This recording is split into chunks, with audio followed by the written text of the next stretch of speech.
Jabatan Pengangkutan Darat akan memperkenalkan lesen memandu, lesen kenderaan dan buku pendaftaran yang akan disasarkan dilancarkan kepada orang ramai pada awal tahun 2013 nanti. Bagi peringkat daerah Belait, Jerayawara diadakan di Dewan Persidangan Kuala Belait. Hadir selaku tetamu kehormat Pegawai Daerah Belait Awang Haji Haris bin Osman. Turut hadir pada hari tersebut ialah pegawai-pegawai dan kaki tangan kerajaan, penghulu-penghulu, ketua-ketua kampung, pengurus sekolah-sekolah memandu dan orang-orang persendirian. Taklimat mengenai format baru lesen memandu, lesen kenderaan dan buku pendaftaran yang disampaikan oleh panel khas yang terdiri dari pegawai-pegawai Jabatan Pengangkutan Darat.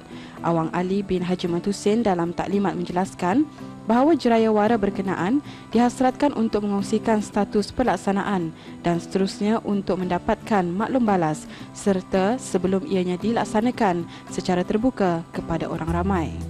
Tujuan Jerayawara diadakan pada pagi ini adalah susulan dari Jerayawara yang pihak JPD mengadakan bagi memberikan kepada yang pernah kami mula-mula taklimatkan pada 28 hari bulan tu, yang mana taklimat kami adakan bagi permulaannya pegawai-pegawai dan kaki tangan Kementerian Perhubungan serta jabatan-jabatan di bawahnya, dan seterusnya kepada orang ramai juga yang mana terjadi pada pagi ini mengenai produk-produk baru SPD, iaitu lesen memandu, lesen kenderaan dan lesen pendaftaran. Jadi maksud lesen memandu sini memanglah ramai yang sudah mengetahui lah lesen memandu. Mungkin lesen kenderaan belum familiar tani lesen kenderaan ni.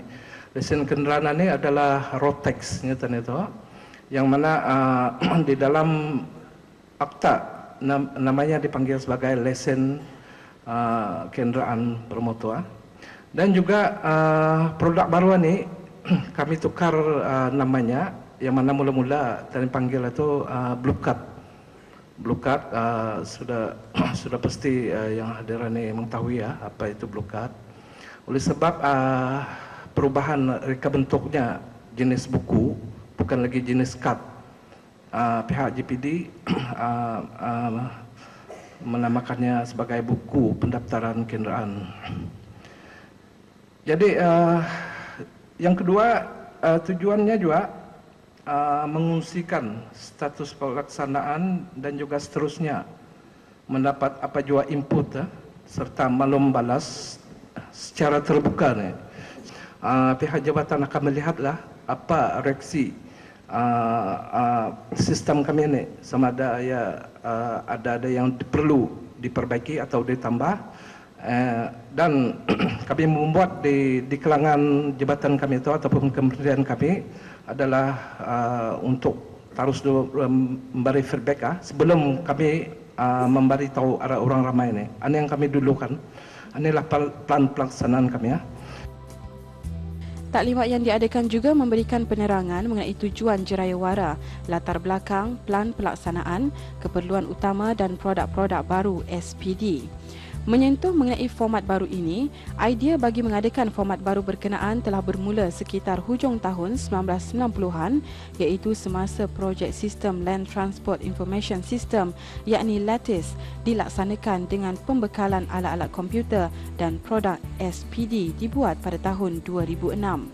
Menyentuh mengenai lesen kenderaan yang baru, format lama ialah jenis kertas, bukan kalis air dan mudah ditiru dan disalahgunakan, manakala bagi format baru pula, ianya adalah sejenis plastik, kalis air, akan koyak jika dipindahkan serta mempunyai kod bar.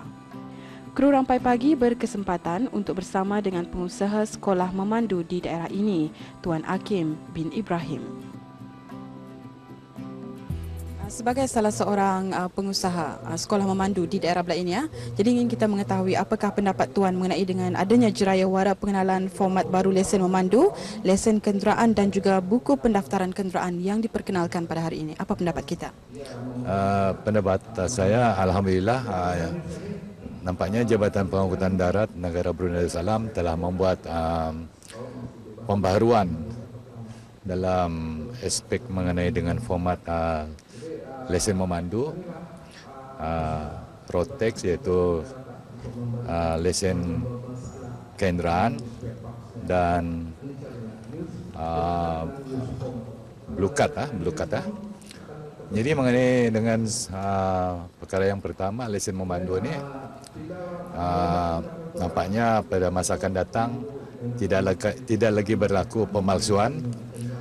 Pihak berwajib senang mengesan.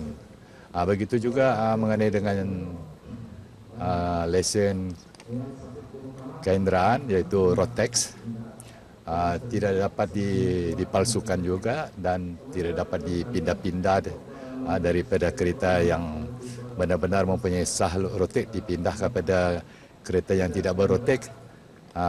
Ini tentunya pemalsuan tidak akan berlaku. Dan mengenai dengan lesen memandu, sama juga tidak dapat dipalsukan. Yang lama-lama dulu dapat dipalsukan. Jadi sindiket-sindiket penjual lesen palsu pun senang, tapi sekarang tidak semudah itu mereka akan melakukan. Jadi alhamdulillah langkah baru katanya dibuat oleh Jabatan Pengangkutan Darat. Kita lebih advance lagi seperti dibandingkan dengan negara-negara lain. Sambutan orang ramai, saya percaya ini adalah sesuai dengan era kita yang baru ini. Tentunya masyarakat, orang ramai menyadari perkara-perkara yang pembaruan ini dan akan patuh mengikut undang-undang dan peraturan jalan raya. Ingin kita mengetahui apakah pendapat Dayang dengan adanya jerayawara pengenalan format baru lesen memandu, lesen kenderaan dan buku pendaftaran kenderaan yang diadakan pada pagi ini. Apa pendapat Dayang?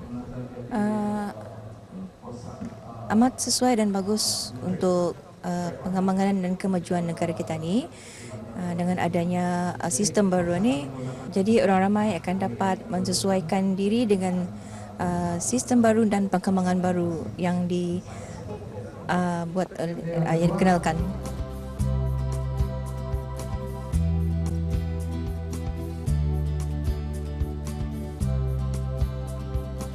Diharap dengan adanya sistem yang baru ini, orang ramai di negara ini akan dapat memanfaatkan kerana melalui peluang penaiktarafan sistem melalui pihak-pihak kerajaan ini bukan sahaja memberikan kemudahan kepada rakyat dan penduduk, malah sebagai langkah kerajaan untuk meningkatkan kualiti kehidupan rakyat setaraf dengan negara-negara maju. Melalui adanya sistem baru ini, diharap akan dapat memberikan impak yang lebih berkesan dan cemerlang, khususnya kepada pengguna-pengguna jalan raya agar mematuhi segala peraturan dan undang-undang negara dengan lebih serius.